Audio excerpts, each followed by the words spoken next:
I love talking to families about actual sleep training success stories and what the process of sleep training entails. So it does not look like putting your baby in the crib and yay, after one night, they're magically sleeping through the night. That is not real. It often is a big roller coaster. Let's talk about what sleep training looks like for a 6-month-old real baby, not a unicorn. Hi, my name is Sarah Bossio, and as the lead certified pediatric sleep expert, I have sleep trained hundreds and hundreds of real babies, not any unicorns. And I'm really looking forward to maybe sleep training your baby one day, and for you to learn more about this real baby and her experience.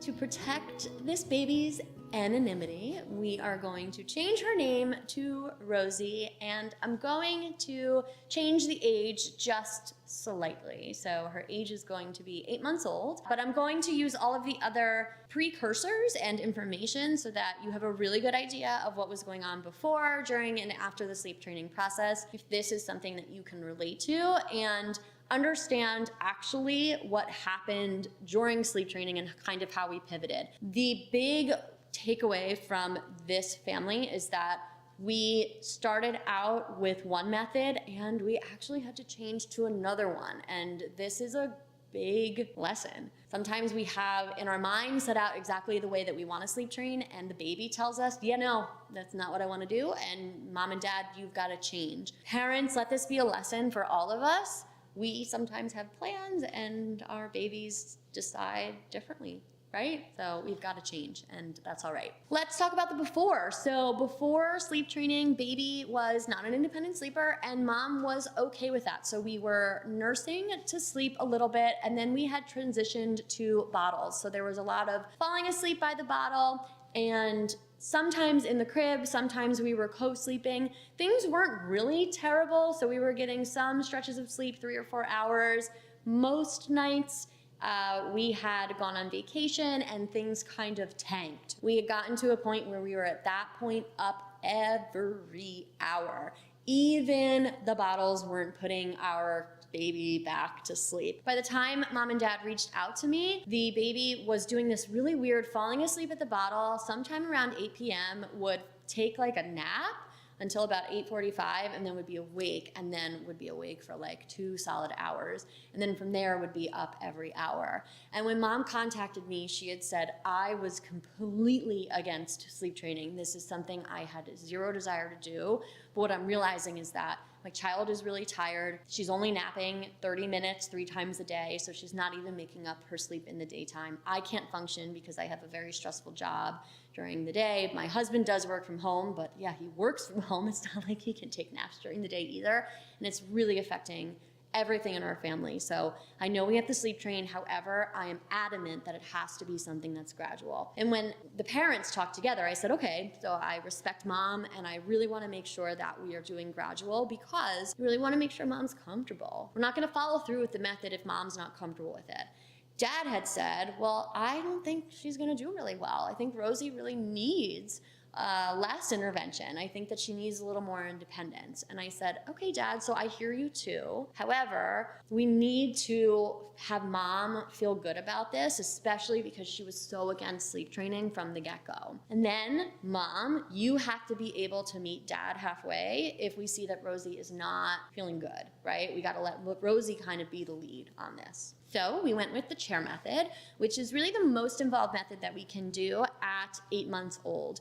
And the bedtime did not go as bad as I thought it would from a log perspective. So we moved bedtime much earlier to 7 o'clock. We removed that bedtime bottle, meaning we put it at the beginning of the bedtime, put her in the crib awake, and dad was the person who took the lead.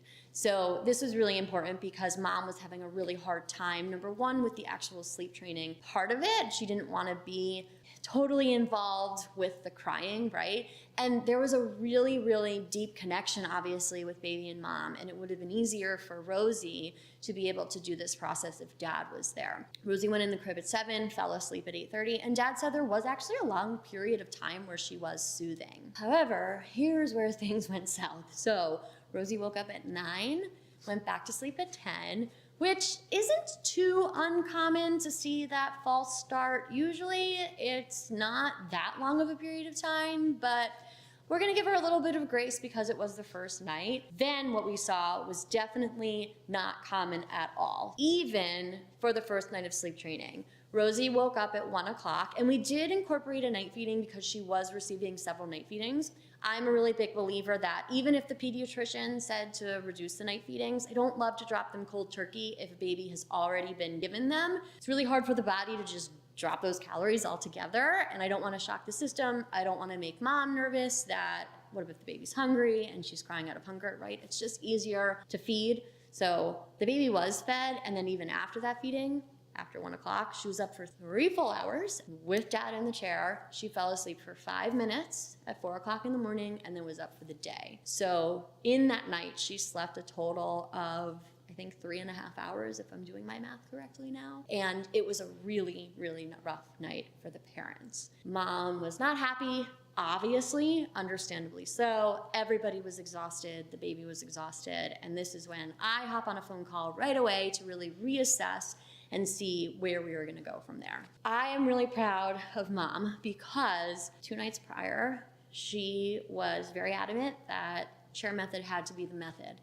And I said to her, listen, I know that this is something you felt very strongly about. 72 hours ago, you had zero desire to sleep train, and 48 hours ago, you had finally come to terms with doing chair method. And now we're at a place where I'm about to tell you tonight, the best choice for you is gonna go to time checks. So you're making a lot of swift changes in a very short period of time. But for Rosie, for the health and the wellness of your child, I promise you, you just have to trust me and trust the process. We need to move to a different method. And she said, okay, I'm just gonna kind of let it go and trust you, and I know that what you're doing and this is best. We're gonna move to time checks. And I'm so happy that she did, because night 2, we put her in bed at 6:30 and the baby fell asleep at 7, so 30 minutes as opposed to an hour and a half. She slept straight through until 2:30, where she had her feeding, and she woke up at 2:30. She fell back asleep at 3 o'clock and then woke up for the day at 6:45. So without that night feeding, she slept 11.5 hours, right? 12 hours total, 11.5 if you count the night feeding, and continued to see successful nights from there. Obviously, if I look at the whole scale of things, there were some nights on and off where we had a few more wake-ups earlier on in the night. We definitely spent some time sorting out naps, but what I want to really drive home to parents is that sometimes we go into sleep training and we're even working with a professional and we have a plan and we say, this is what I want to do, and I am ready and I have the structure and I am prepared, and then our child is like, hell to the no. This is when I want you to listen to your kid, and I want you to change the method, and I want you to trust who you're working with to know best. If there ever is an excessive amount of crying, something is off, and it could be the method, it could be the way we put the child down, it could be the schedule, it could be something like they're uncomfortable, right? They've got a burp, they ate something funny. I just want you to be able to take a pause, and I also want you to reach out for help. There are professionals like me who do this for a living to be able to help out parents like you and take the mental load off so that you can have success just like Rosie, who now, months later, is sleeping completely through the night, 11 straight hours without a night feeding, and taking 2 solid naps every day, who have 2 very, very happy parents who are actually trying for their second child, because guess what? Everybody is getting the sleep that they need.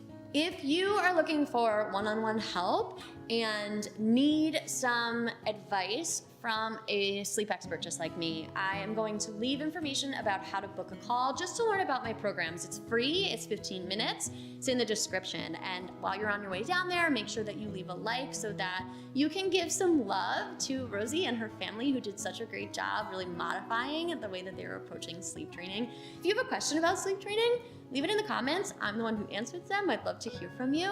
Subscribe and turn on notifications, because I publish sleep content that is all about like nap schedules and what to do for time checks, what to do for chair method, etc. Because I don't want you to be sleep deprived. I want you to be well rested because you're a parent and you deserve sleep. I love teaching you about it. It's my passion, and I love that you're here. As always, from my living room to yours, thank you so much for joining me today, and I will see you again next time.